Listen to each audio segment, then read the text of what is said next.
네, 안녕하십니까. 저는 이번 학기에 고급 양자 화학 수업을 맡은 화학과 김형준입니다. 먼저 이 강의를 수강해 주신 분들에게 모두 감사드리고, 우리가 코로나 바이러스 때문에 개강이 2주 밀리고, 또 첫 2주는 개강 후에 첫 2주도 역시 대면 수업이 아니라 비대면 수업을 진행을 해야 되게 돼가지고 제가 영상을 만들게 되었습니다. 먼저 우리 과목에 대해서 간단하게 소개를 해드리면은 이름이 이제 고급 양자화학입니다. 앞에 뭐 고급이 붙어가지고 조금 부담스럽게 보일 수도 있는데 우리가 학부 때 배운 양자화학을 조금 더 업그레이드를 시켜가지고 이제 학부 때 배웠던 것들은 어떤 것들이 에너지 레벨이 양자화되어 있다, 가운동량이 양자화되어 있다 이런 결과들을 받아들이는데 주력을 했다면은 이제 대학원에서 하는 고급 양자화학 수업은 그것들이 양자화되어 있는 이유를 수식적으로 좀 더 분석을 하는 것에 주 초점을 맞추게 됩니다. 그리고 뭐 가능하다면은 간단하게 코딩 같은 것들을 조금 하면 파이썬 같은 것들을 이용을 해가지고 코딩을 하는 연습도 같이 해볼 생각입니다. 뭐 그럼 바로 수업을 시작하도록 하죠. 그래서 저희가 교재를 먼저 소개를 시켜드려야겠구나. 교재는 맥쿼리가 쓴 맥쿼리가 쓰고 김홍래 교수님이 이제 번역을 하신 양자화학 제2판이랑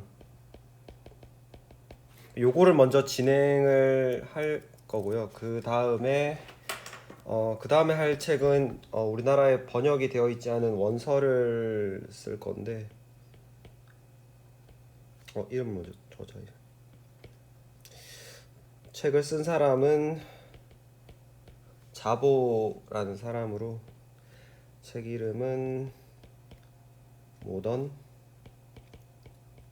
퀀텀 케미스트리가 되겠습니다.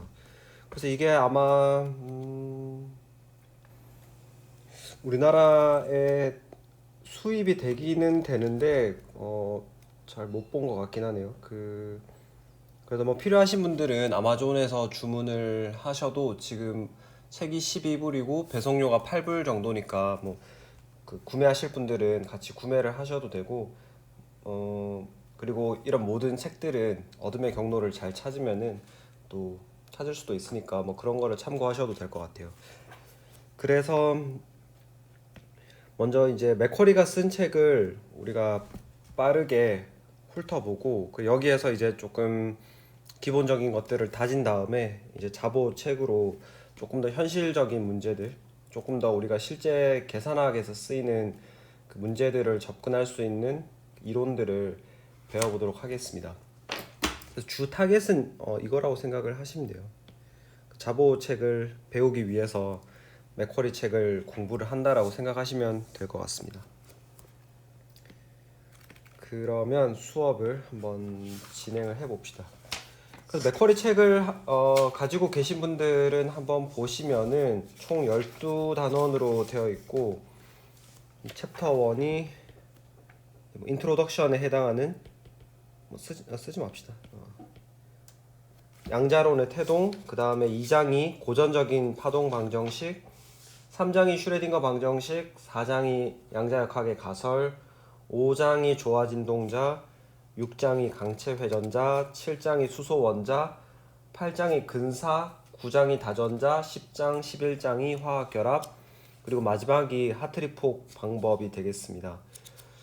그래서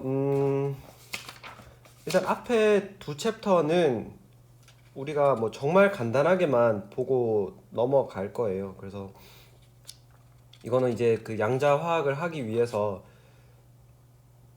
배경이 되는 백그라운드를 배우는 거니까 아주 간단하게만 짚고 넘어가고 3장부터 본격적으로 수업을 해서 한 11장 정도까지를 이 책에서 커버할 생각입니다.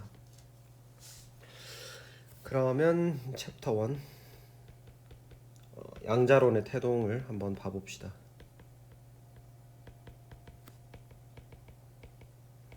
양자화학이라고 하는 것이 어디에서 생겼나, 양자역학이라고 하는 것이 어디에서부터 출발했는지를 보면은 흑체 복사 실험은 여러분들이 굉장히 잘 아실 거라고 생각합니다. 1.1절 이제 흑체 복사.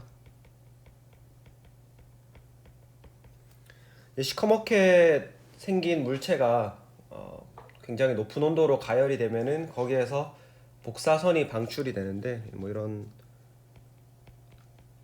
시커먼 물체를 높은 온도로 가열을 하면은 여기에서 이제 이렇게 빛이 나오는데, 이 온도에 따라서 각기 다른 종류의 화장 혹은 다른 종류의 색깔을 가지는 빛이 나온다는 거죠.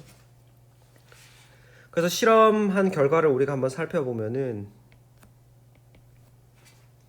진동수 뮤에 따라서 에너지 밀도를 한번 그려보도록 하겠습니다.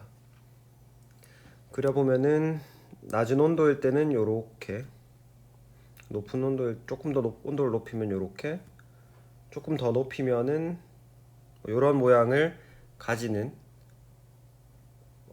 에너지 분포가 관찰이 되었습니다. 즉 진동수가 에너지랑 연관이 되기 때문에. 그래서 T1, T2, T3 이렇게 있는데, 그러면은 이제 사람들이 어떤 그 과학적인 현상을 관찰을 하면은, 이런 현상을 관찰을 하면 이거를 묘사하는 식 혹은 밑에 깔려 있는 기저 원리를 알고 싶어 하죠. 그래서 젊은 과학자인 레일리와 진스 두 사람이 이 식을 유도를 했습니다. 그래서 이 현상을 재현하기 위해서 식을 유도를 했는데, 그 사람들이 유도를 한 식은 에너지 밀도의 미세 변화량은 에너지 밀도의 함수값에다가 아주 얇은, 아주 좁은 요 구간 dV에 해당하는 d뉴라고 합시다. d뉴에 해당하는 구간을 곱해주면 되겠죠. 그래서 로 곱하기 d뉴라고 했고, 아무튼 이런 식으로 우리가 고전역학을 상세하게 들여다보진 않겠지만은 빛의 속도 3승분의 8파이 kBt 뉴 제곱 d뉴, 이런 식으로 결과를 얻었습니다. 그럼 여러분들이 이 식을, 레일리 진스 식을 한번 플롯을 해보면은 뉴 제곱에 따라 늘어나니까 이런 식의 모양을 가질 거예요. 그죠? 그러면은 여러분이 관찰할 수 있는 것은 진동수가 낮은 영역, 즉 에너지가 낮은 영역에서는 레일리 진스 법칙이 흑체 복사 결과를 잘 묘사를 해주죠. 하지만 문제는 이 에너지가 커지는 영역, 그러니까 여기서부터죠. 이런 영역에서는 어떤 문제가 생기냐면은, 실제 실험 결과는 에너지가 커지다가 이렇게 감소하는 모양을 보이는데 반해서 레일리 진스 법칙은 그대로 그냥 발산을 해버리죠.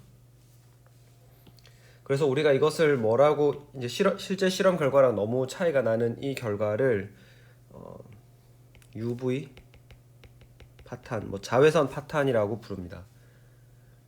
진동수가 커지는 이 오른쪽이 자외선 영역에 해당하기 때문에 자외선에서 실험 결과와, 아래쪽에 있는 실험 결과와, 네, 죄송합니다. 갑자기 카드를 만들려고 전화가 와가지고 실험 결과와 이론의 예측이 너무나도 달라지는 것이죠.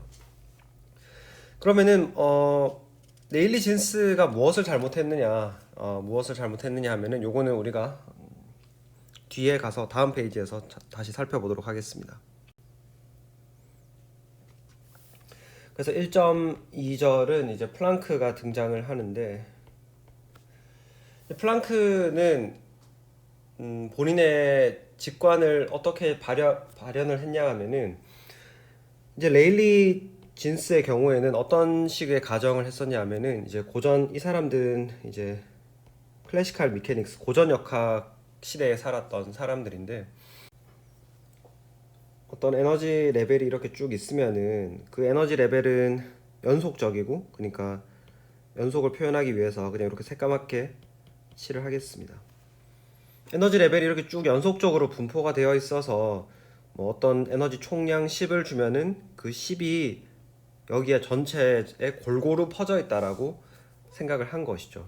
낮은 레벨에도 들어가 있고 높은 레벨에도 공평하게 똑같은 양이 나눠져 있다고 생각을 했습니다.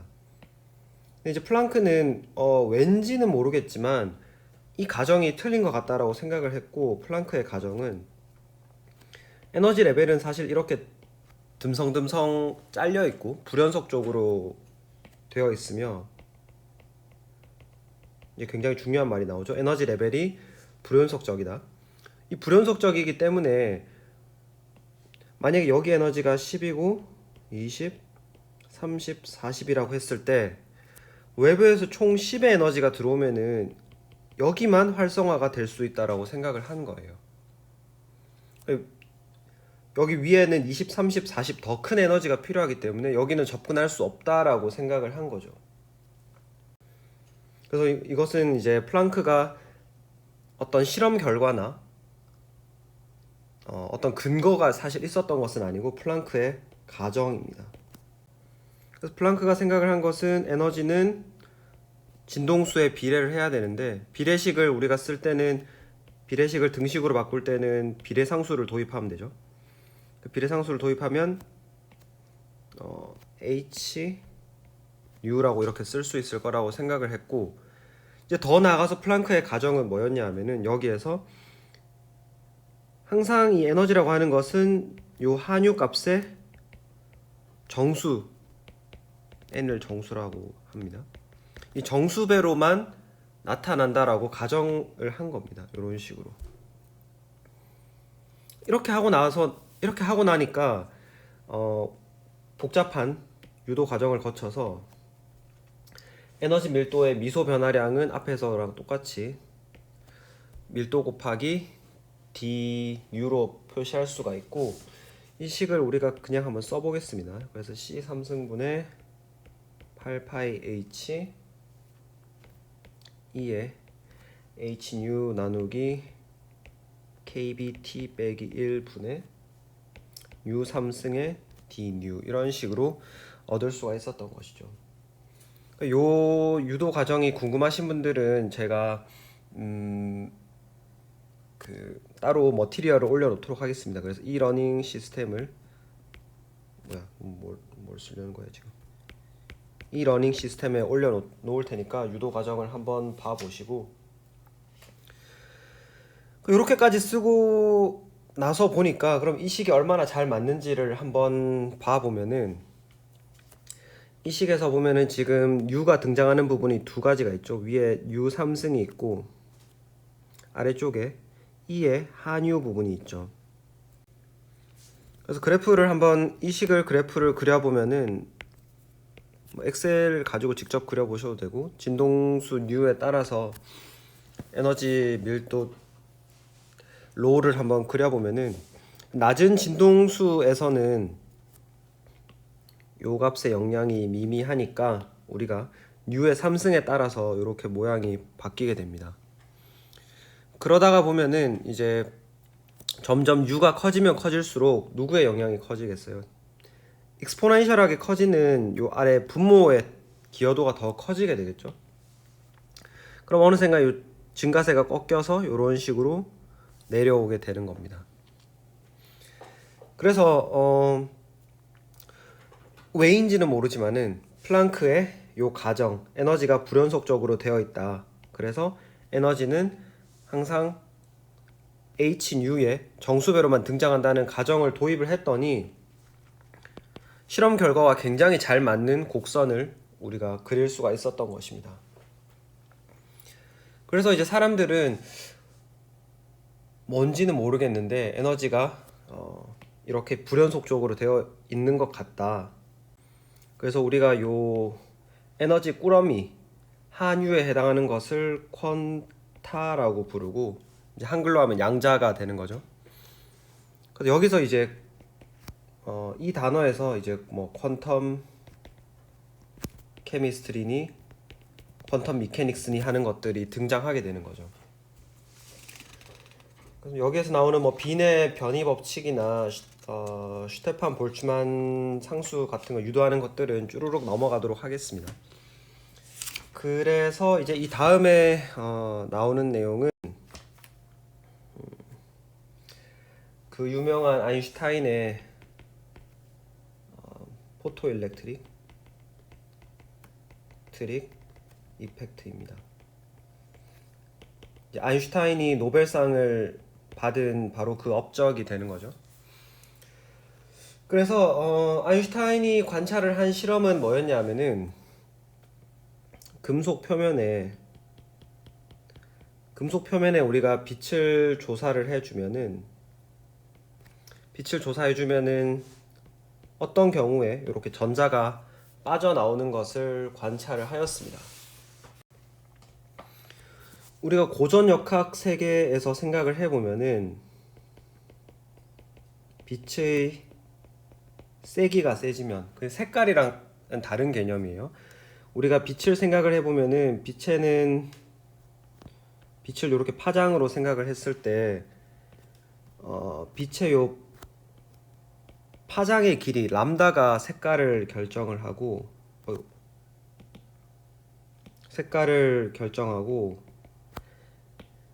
빛의 요 진폭이 빛의 색이 그 밝기를 결정을 하는 거죠. 즉 고전역학의 세계에서는 빛의 세기가 세면 셀수록 큰 에너지를 가지니까 세기를 세게 하면은 방출되는 전자의 양도 같이 많아질 거다. 그 빛의 세기가 세지면 양도 많아질 거다라고 생각을 했었죠. 그런데 실제 실험 결과는 어떻습니까? 실제 실험.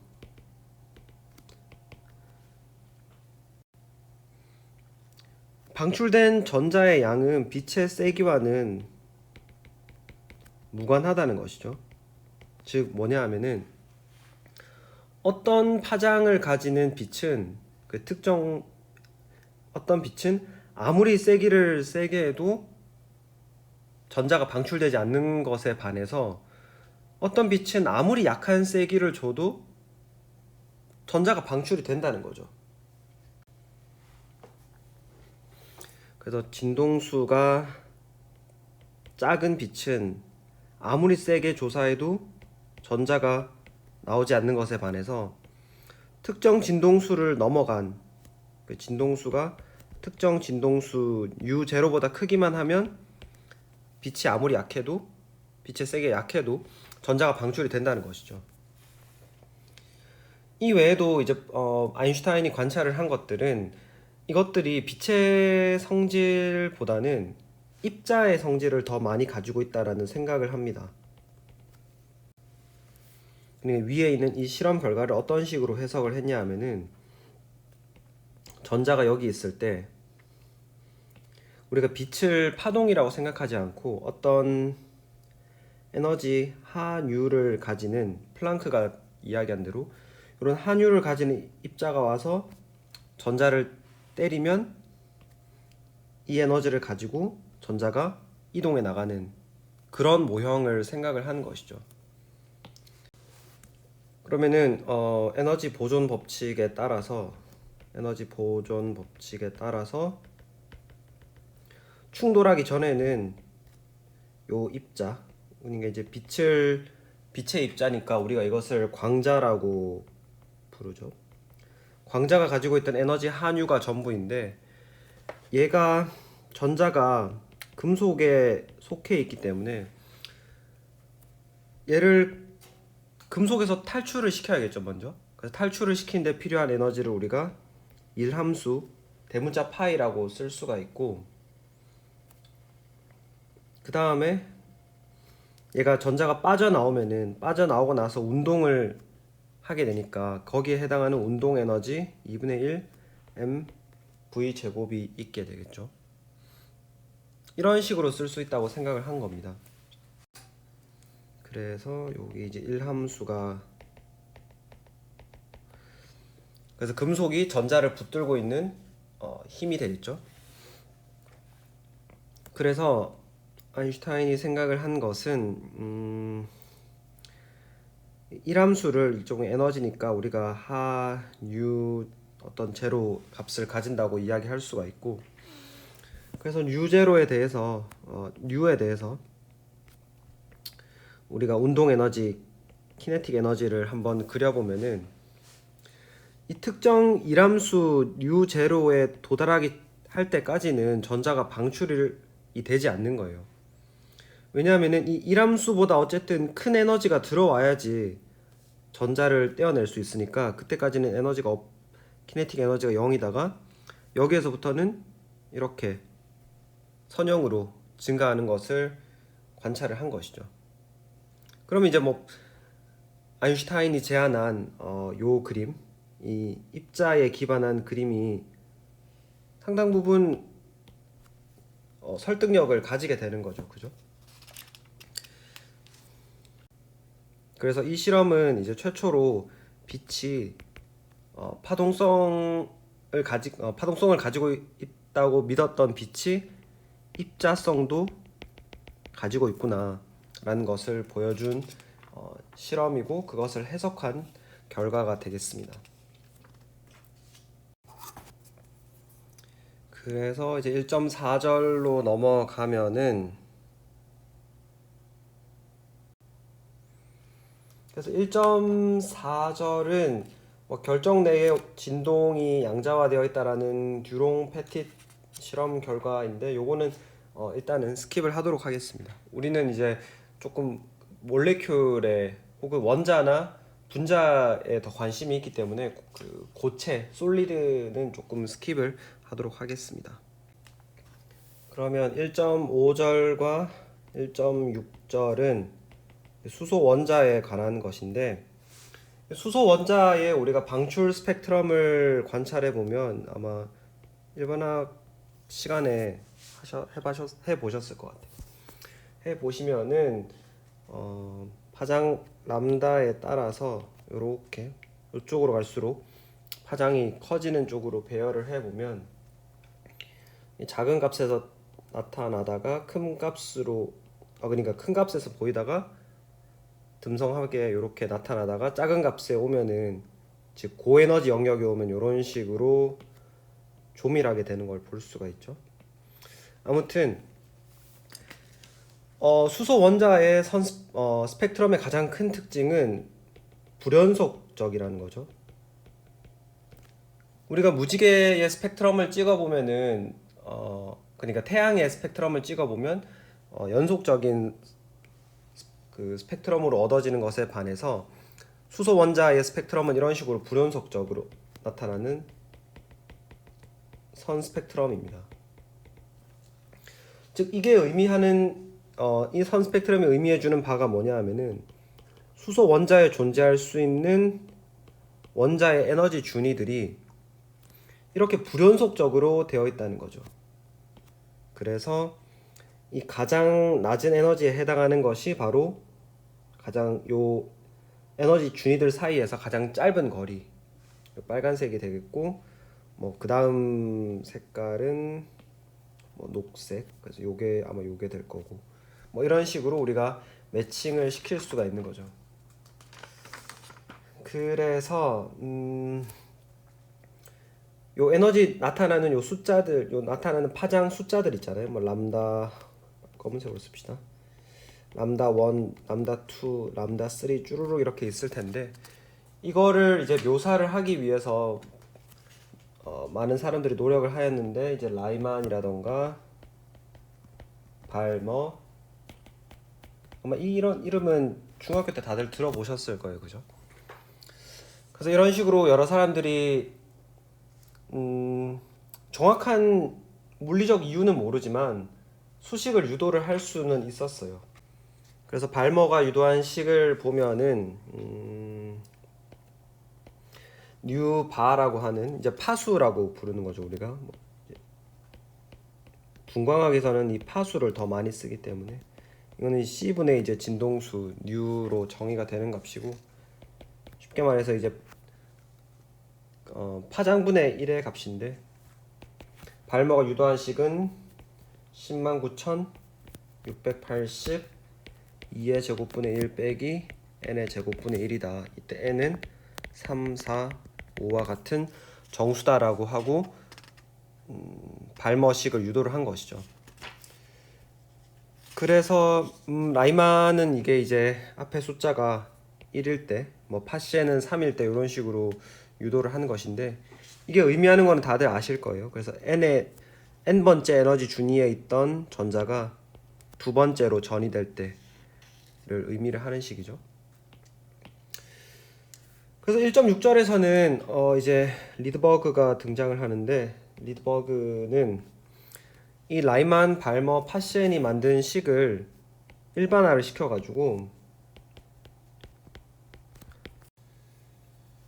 n1 제곱분의 1 빼기 n2 제곱분의 1 이런 식으로 일반화를 시켰습니다. 이 식의 의미를 하는 것은 n2에 있던 전자가 n1으로 전이 될 때, 내려올 때 방출된 에너지를 의미를 하는 것이죠. 그래서 이렇게까지 이제 일반화를 됐는데 좀 궁금하실 거예요. 그러니까 도대체 에너지 준위가 뭐 어떤 이유 때문에 이렇게 에너지 준위가 양자화되어 있는 것인가. 그래서 그거를 조금 알아보도록 하겠습니다.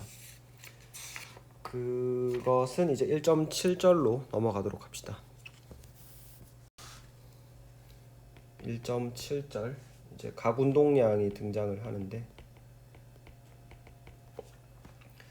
수소 원자를 묘사를 하려면은 우리가 각 운동, 즉 원운동에 대해서 필연적으로 마주칠 수밖에 없습니다.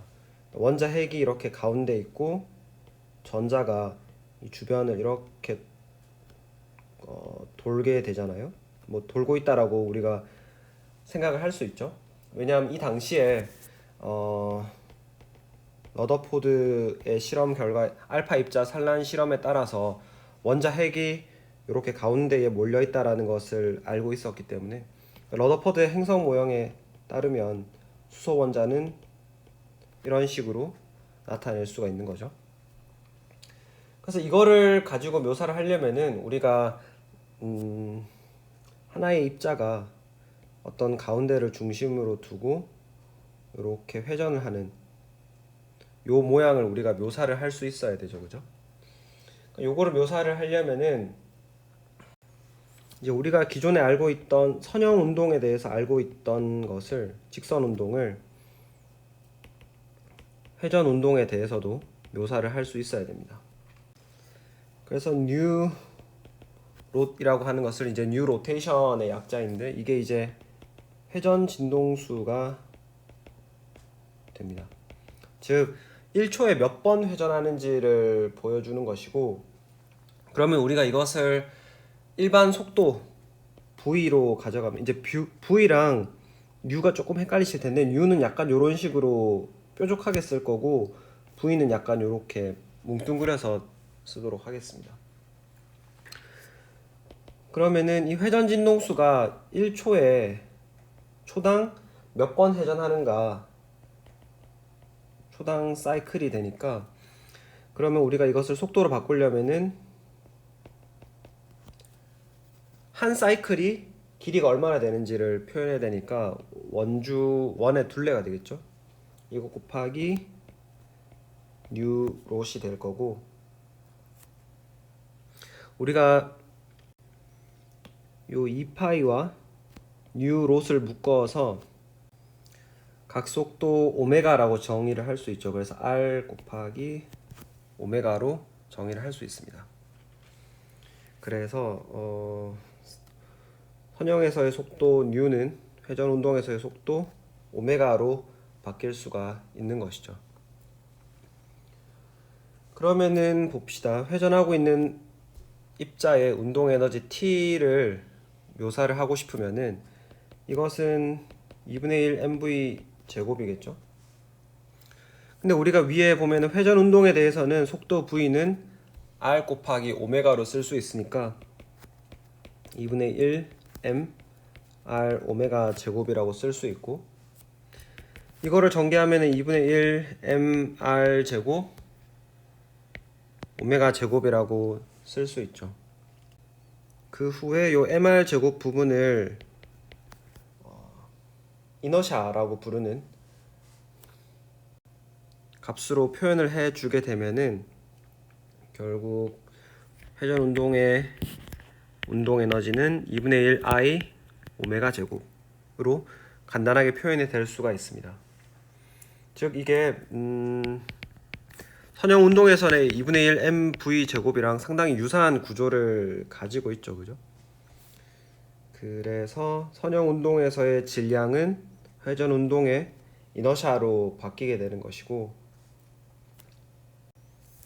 이제 그 다음에 볼 것은 선형 운동량 P가 이제 MV가 되니까 이 MV에 대응되는 회전 운동량이 있는지를 한번 살펴보면은, P는 MV라고 했을 때 우리는 각 운동량은 L이라고 쓰고 비슷하게 M 대신에 I, V 대신에 오메가로 표현을 할 수가 있겠죠.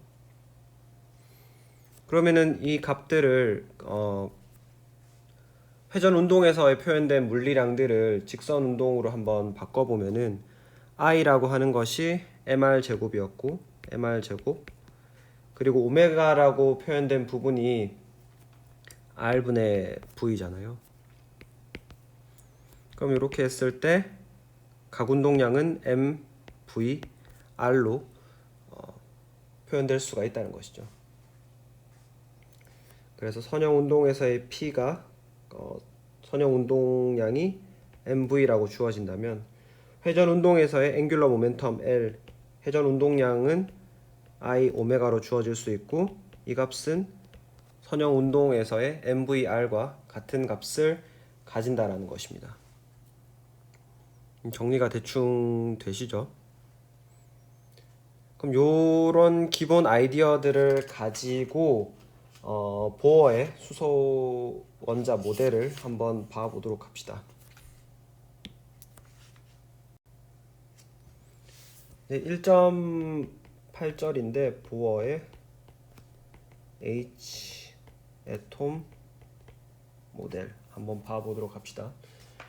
그래서 보어가 봤을 때 이제 러더퍼드 행성 모형을 보면은 플러스가 이렇게 가운데 원자 핵이 박혀 있고 전자가 이 바깥 궤도를 돌고 있는 것이죠. 그러면은 우리가 사실 지금 양성자와 전자 두 입자가 있지만은 양성자의 질량이 이 전자의 질량에 비해서 훨씬 무겁잖아요. 그 말은 뭐냐면은 이 양성자는 여기에 고정되어 있다라고 생각을 할 수 있죠. 그러면은 양성자를 고정시키고 전자만 회전을 하는 그런 모형이라고 생각할 수가 있습니다. 그리고 나서 우리가 쭉 식을 전개를 해볼게요. 그러면은 여기서는 이 양성자와 전자 사이에 서로 잡아당기는 쿨롱 인력이 있겠죠. 쿨롱 인력은 Fe는 4파이 입실론 제로분의 R 제곱분의 Q1, Q2인데 여기서 전하량이 둘 다 단위 전하량 E만큼 있으니까 E 제곱이 되겠습니다. 여기서 우리는 부호는 신경 쓰지 않을 겁니다. 왜냐하면은 우리가 이 힘이 가해지는 방향을 알고 있기 때문에 부호를 딱히 정하진 않을 겁니다. 그 다음에 그럼 이렇게 회전을 하고 물체가 이렇게 회전을 하고 있으면은 회전하는 물체는 자연히 바깥으로 튕겨져 나가려고 하는 힘이 생기죠. 바로 원심력이 생깁니다. 그 원심력 FC를 표현을 해보면 이거는 R분의 전자의 질량 곱하기 속도 V 제곱, 이런 식으로 쓸 수가 있겠죠.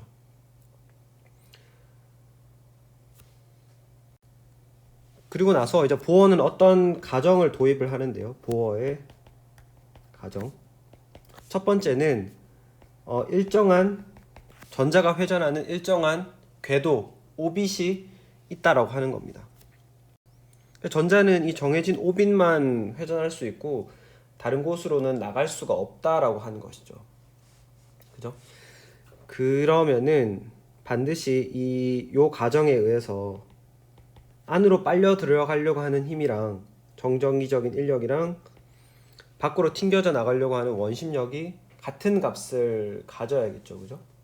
나서 보어가 도입한 두 번째 가정은 가운동량 L도 양자화 되어 가지고 H바에 이렇게 정수 형태로 나타난다라고 가정을 하였습니다. 그래서 여기 나오는 가운동량의 양자화이고 여기 나오는 H바는 플랑크 상수 H를 2파이로 나눈 값이 되겠습니다.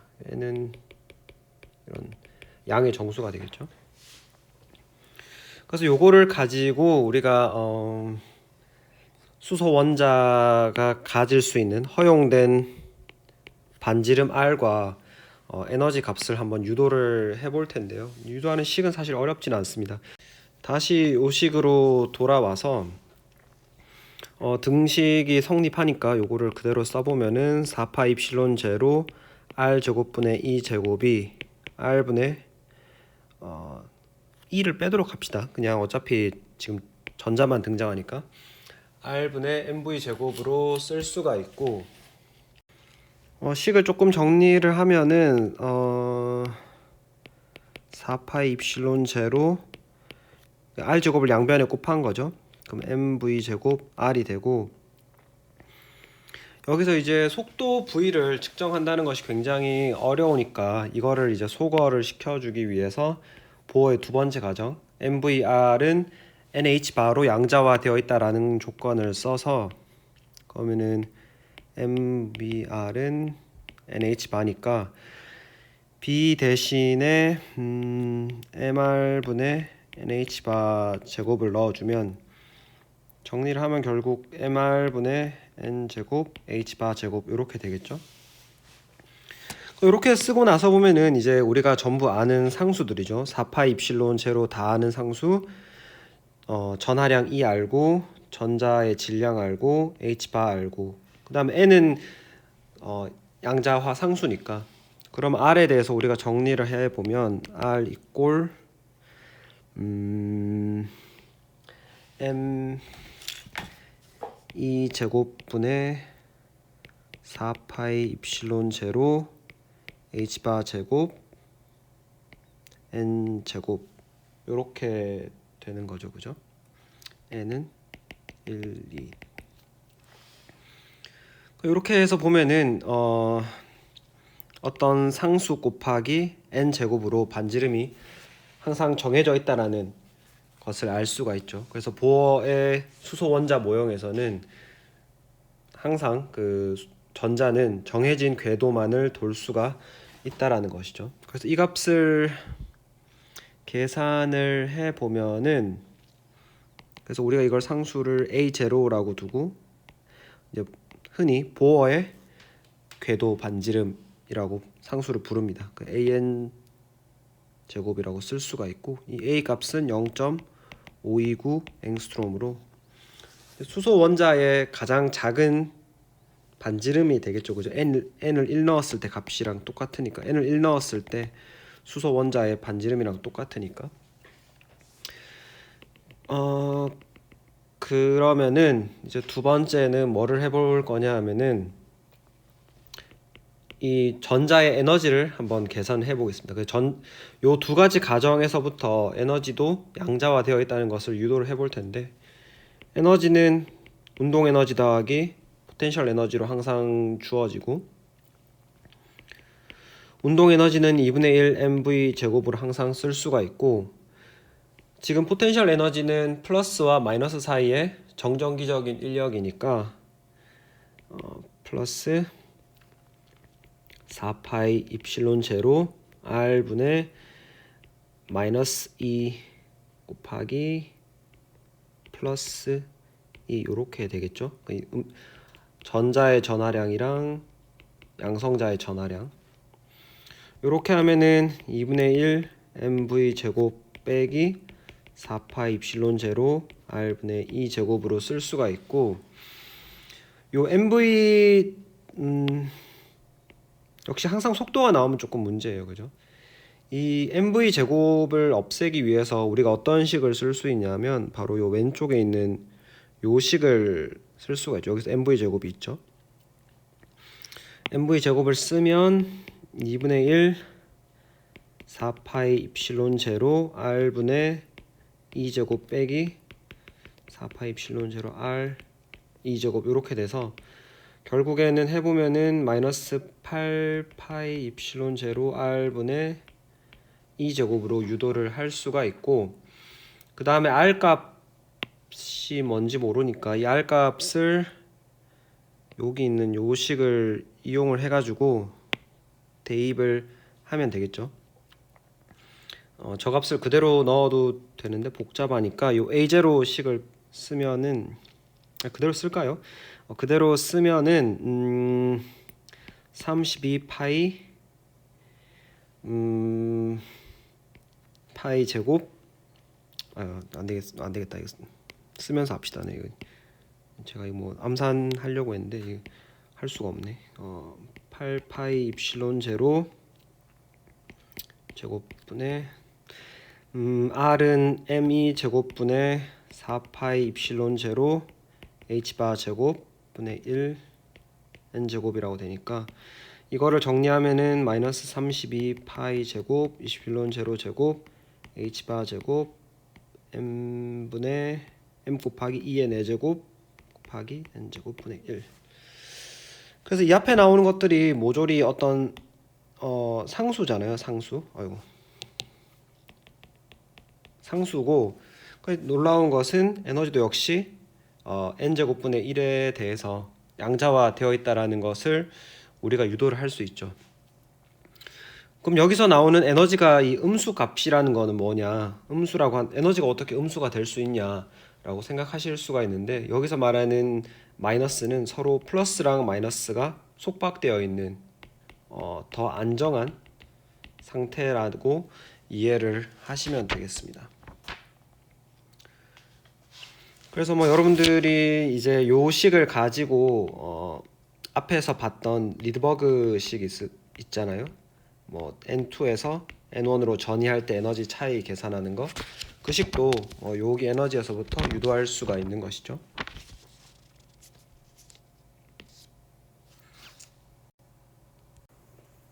그렇게 하면은 이제 보호의 수소 원자 모형을 이해를 한 것이고, 근데 이제 우리가 1.9절로 가봅시다. 1.9절에서의 주요 내용은 이제 보어 이론에서 우리가 전자를 고정되어 있는 핵을 중심에 두고 회전하는 경우라고 했었는데, 근데 실제로는 고정이 딱 되어 있는 것은 아니잖아요. 그래서 그 전자 질량이 실제로는 환산 질량 뮤로 바뀌어야 된다. 왜 바뀌어야 되는지를 한번 봅시다. 왜 바뀌어야 되는지를 알고 어떻게 바꿀 수 있는지 한번 알아보도록 합시다.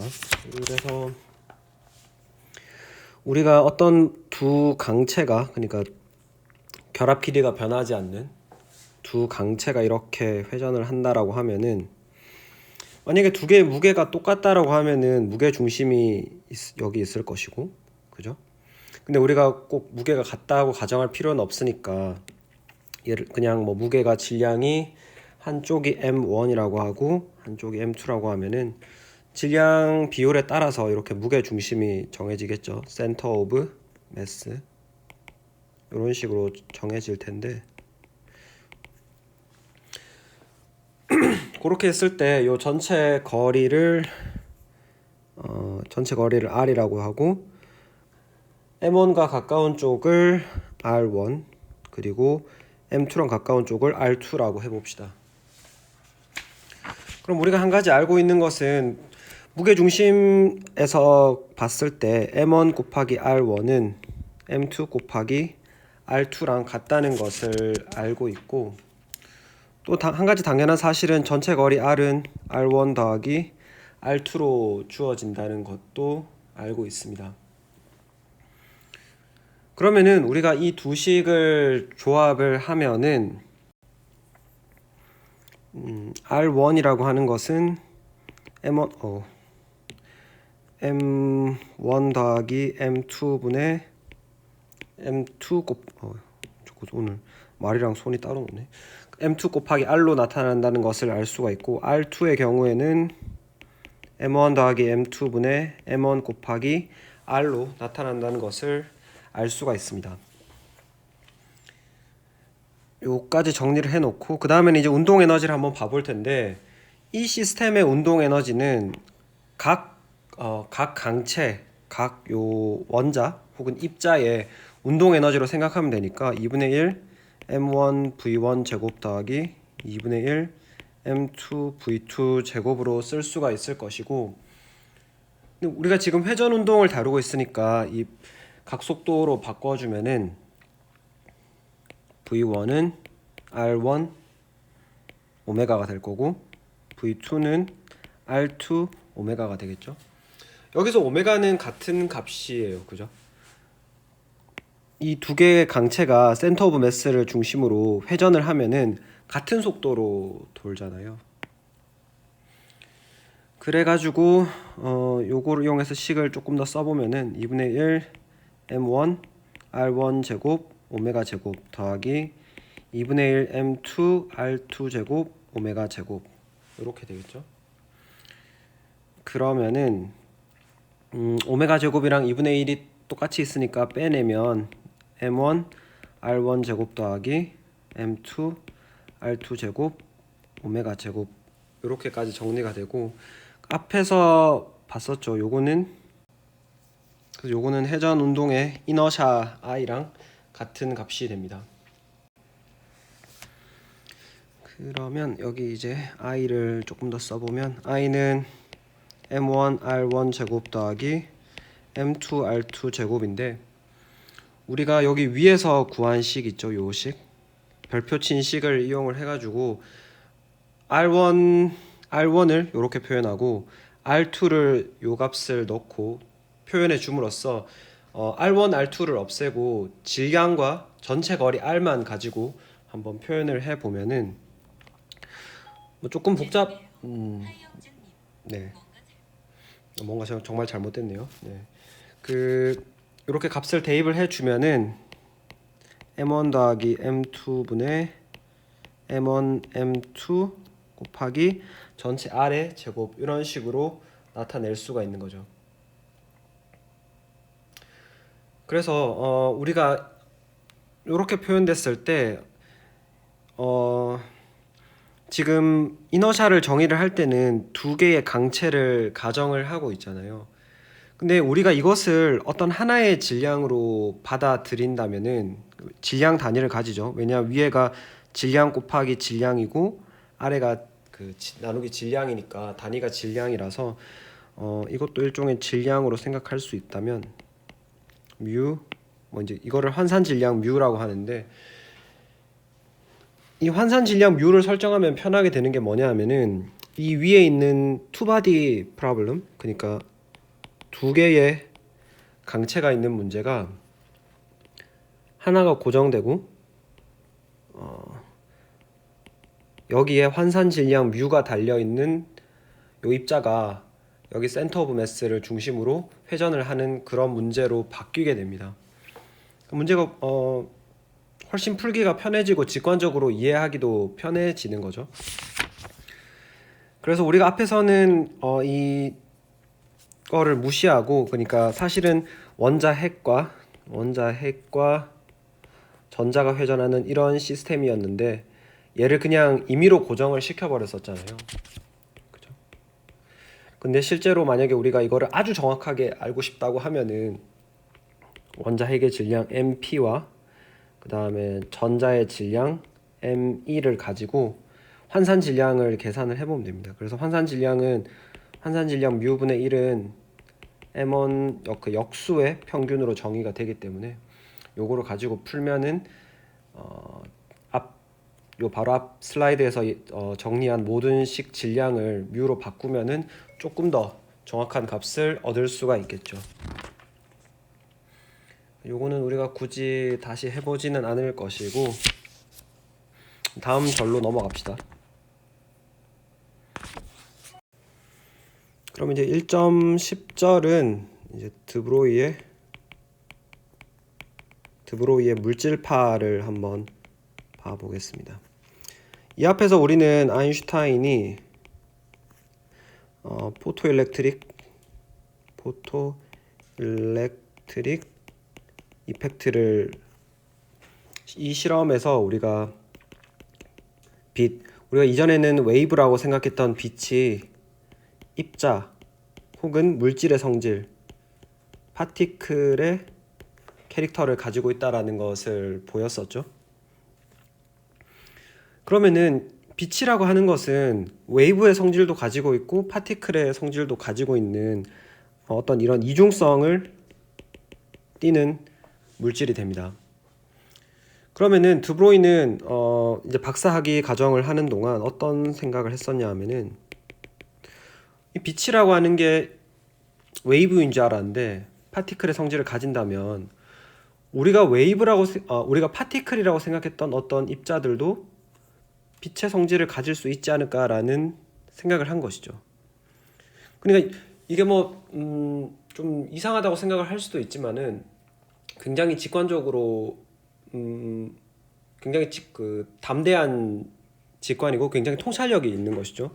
자연은 항상 대칭성이 있기 때문에. 그래서 운동량 P는 람다분의 H로 나타난다고 증명했다기보다는 여러 가지 수식을 조합을 해서 유도를 해낸 겁니다. 자, 아인슈타인은 에너지는 mc제곱으로 에너지와 질량 사이의 변화가 가능하다라고 했고, 플랑크는 에너지는 한유로 양자화되어 있다라고 했었죠. 그러면은 둘 다 에너지니까 이 둘 사이에는 어떤 등식이 성립할 수 있겠죠. 그래서 mc제곱은 한유 이런 식으로 표현을 할 수 있을 거예요. 그러니까 이거는 이제 빛에 대한 게 되잖아요. 근데 우리가 왜냐하면은 속도가 지금 c니까, 그럼 이거를 우리가 물질로 생각을 했을 때 m 속도를 v 제곱으로 바꾼다면은 한유가 람다분의 c가 아니라 물질의 속도 v라고 생각을 할 수가 있겠죠. 그러면 v가 약분되고 좌변이 그럼 p가 되고 p는 람다분의 h 이런 식으로 사유를 한 거예요. 그래서 그러면은 여기 나오는 더 자세한 논의들은 문제 같은 것들은 여러분이 한번 읽어보시면 될 것 같고,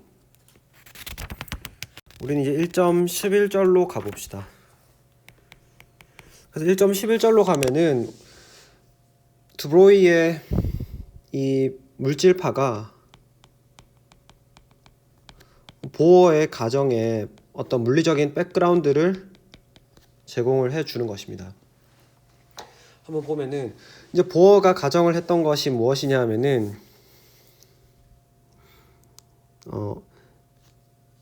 보어의 이제 두 번째 가정이죠.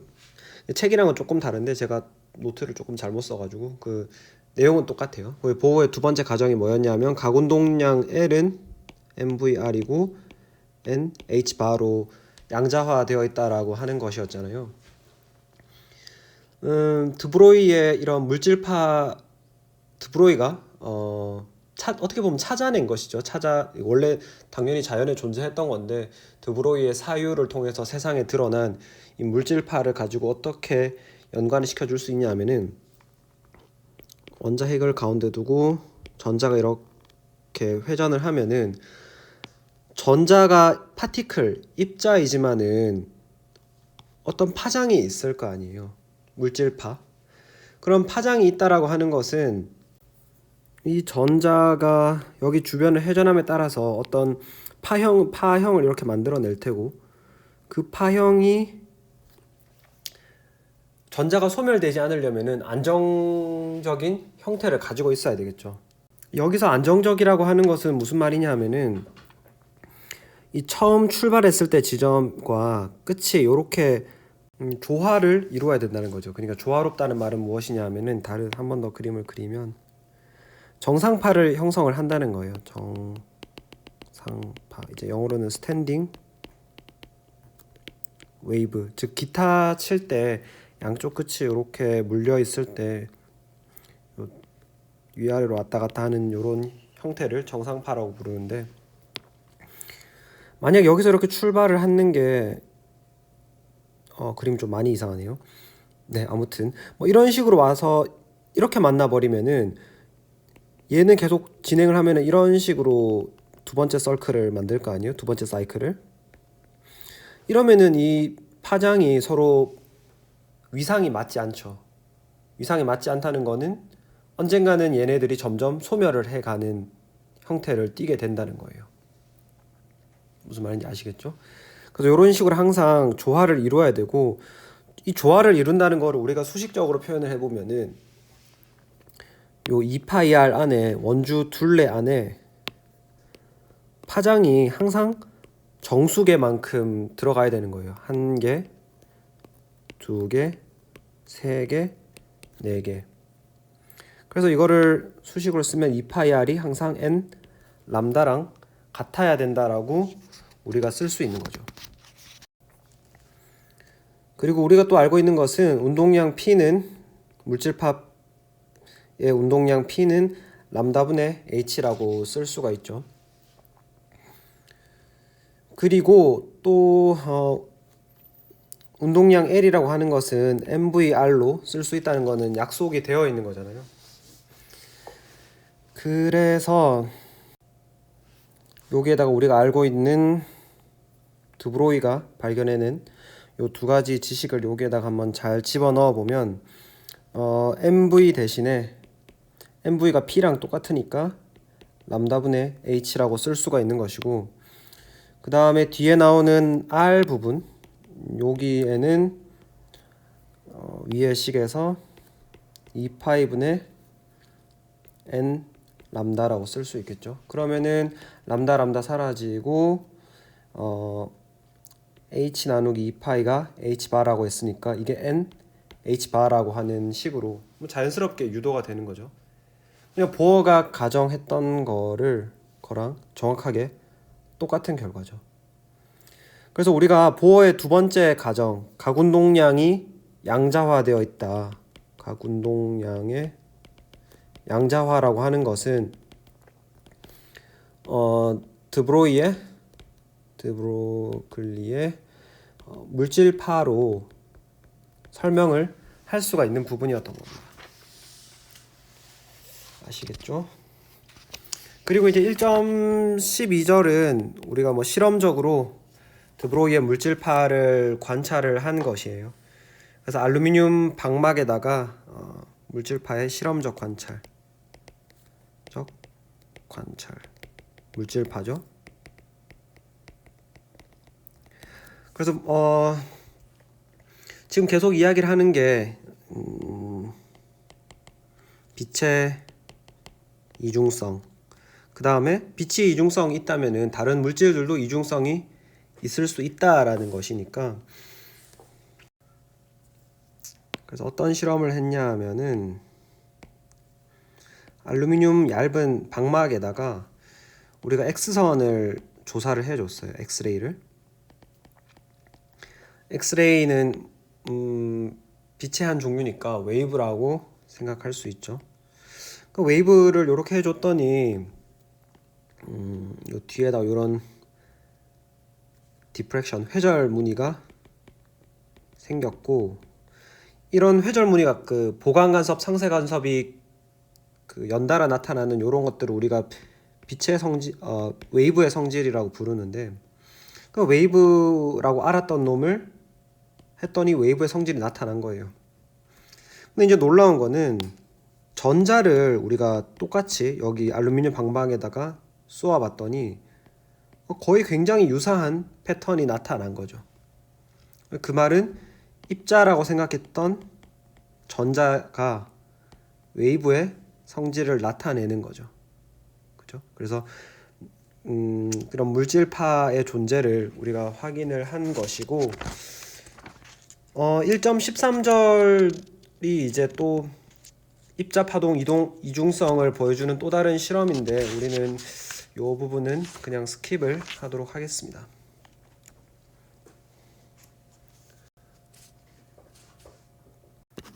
마지막으로 다룰 내용은 1.14절은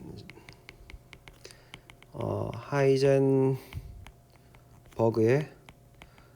uncertainty principle 불확정성 원리입니다. 여기서 말하는 불확정성 원리라고 하는 것은 우리가 위치를 측정하는 데 있어서의 오차와 운동량을 측정하는 데 있어서의 오차를 곱하면은 이게 항상 2분의 h바보다는 클 수밖에 없다라는 것이죠. 그래서 이거는 사실은 어쩔 수가 없는 것이에요. 왜냐하면은 우리가 만약에 그 어떤 입자의 위치를 아주 정확하게 델타 X만큼 정확하게 측정을 하려면은 이것과 거의 비슷한 파장을 가지는 빛을 사용을 해야지 관찰을 할 수가 있죠. 그렇죠? 만약에 입자가 이렇게 있는데 파장이 훨씬 긴 거를 쓰면은 뭐 이런 식으로 그냥 지나가서 상호작용을 할 수가 없단 말이에요. 그래서 뭐 굉장히 짧은 팔을 써서 이런 식으로 해서 딱 해서 이렇게 튕겨져 나오는 빛을 봄으로써 우리가 물질의 그 위치를 정하게 되는 건데, 근데 이렇게 빛이 이렇게 들어와 가지고 물질과 상호작용을 하면은 얘가 반드시 필연적으로 움직임을 만들어내게 되죠. 모멘텀 P가 생긴단 말이에요, 추가적으로. 그래서 이 델타 X를 정확하게 측정하려면 할수록 더 파장이 짧은, 더 에너지가 높은 빛을 사용을 해야 되니까 이 물질이 움직이게 되는 가지게 되는 운동량도 추가적으로 가지게 되는 운동량도 훨씬 많아지게 되는 거예요. 그래서 이것은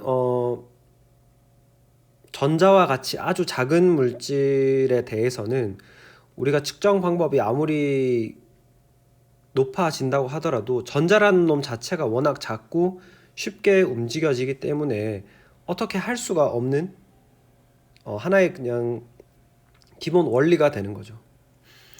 아시겠죠? 이렇게 하면은 대략 1장을 우리가 마치게 되는 겁니다. 얼마 정도 걸렸지? 시간이 잠시만요. 그렇게 해가지고 네, 그러면은 이어서 다음 영상에서 2장을 조금 더 나가보도록 하겠습니다. 그리고 제가 풀어볼 만한 문제를 몇 가지 적어 드릴 텐데 이거는 뭐 숙제처럼 제출하실 필요는 없고 풀어보시면 될 것 같아요. 그래서 교재에 15번, 18번, 26번, 32번, 35번, 37번, 40번, 46번 정도를 풀어보시면 되고, 조금 더 관심이 있으신 분들은 이 책이 좋은 점은 필요한 수학적인 내용들이 그 챕터에 달려서 조금씩 나오거든요. 그래서 첫 번째 챕터에는 복소수가 조금 나오는데 그 부분을 여러분이 한번 별로 복잡하지 않으니까 한번 읽어보시고 연습 문제 A-5, A-9, 그 다음에 A-10번까지 A-7번도 할까요? A-7, 5, 7, 9, 10을 뭐 한번 관심이 있으신 분들은 풀어보시고 그냥 뭐 나는 내용만 들어도 충분하다 하시는 분들은 풀어보셔도 될 것 같아요. 수고하셨고 두 번째 강의에서 뵙도록 하겠습니다.